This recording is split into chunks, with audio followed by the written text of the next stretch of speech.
En esta ocasión hablaremos sobre algunos datos de la historia de la desinformación. En primer lugar, reconocer que este fenómeno que afecta a la calidad de las comunicaciones humanas tiene un desarrollo y un registro muy anterior a la cultura actual. En segundo lugar, que su primer momento de gran desarrollo se dio en el siglo XX, durante los procesos bélicos de manera concreta, durante las guerras mundiales. Se utilizaba la desinformación como una serie de tácticas de ataque y de tergiversación para generar disturbio y distorsión en los mensajes que recibían los ejércitos contrarios al ejército que lanzaba estas tácticas de desinformación.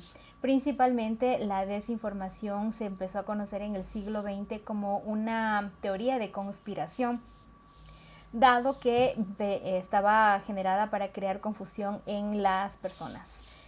Se conocía también como una propaganda de guerra, como tácticas de guerra, como comunicación negra, como propaganda negra, porque estaba vinculada a conspirar con los mensajes. En el siglo XX también la desinformación se estudiaba a través de la sociología, de la psicología de masas, de la comunicación de masas y de las relaciones internacionales.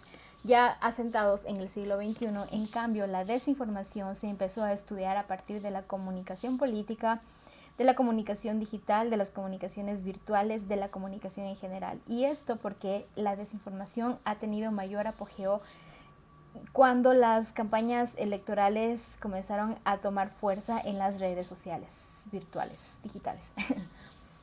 Y empezaron a generarse contenidos negativos, contenidos desinformativos. Por eso es que en la actualidad a la desinformación se la conoce también como una estrategia de ataque que puede incidir y manipular a las poblaciones, puede incidir mediante mensajes desinformativos que afectan las decisiones que toman las personas. Por ejemplo, una de las decisiones importantes de manera colectiva es la decisión de voto, por quién va a votar una persona. Además que también la desinformación puede generar situaciones que hacen que una persona sea más susceptible al engaño. Aquí te cuento dos características principales que tiene la desinformación. En primer lugar, son contenidos que carecen de un autor, es decir, son contenidos que están vinculados con el anonimato de un autor. Hay una diferencia cuando un periodista hace una entrevista previa o acuerdo que sea esta entrevista off the records, dado que lo hace para proteger su fuente. Cuando estamos hablando de anonimato de la fuente, es decir, que no conocemos quién es el autor, nos estamos refiriendo a un contenido que es muy difícil de identificar quién lo creó, por qué lo creó, en qué condiciones lo creó y por qué lo puso a circular. En cambio, en el ejemplo del periodista que tuvo que, por algún motivo, proteger a la fuente y utilizar el off the record, ese contenido se va a publicar desde un medio de comunicación. Es decir, que sí sería posible reconocer al autor. En este caso, el autor o el dueño propietario de ese contenido sería el medio de comunicación. En el contenido desinformativo esto no ocurre. La fuente aparece y permanece en anonimato y es muy difícil identificar quién fue el autor o autora de un contenido desinformativo, como las fake news. Por otro lado, son contenidos que se distribuyen a gran velocidad, son altamente rápidos, altamente virales e incluso se han vuelto muy sutiles en su construcción de mensaje.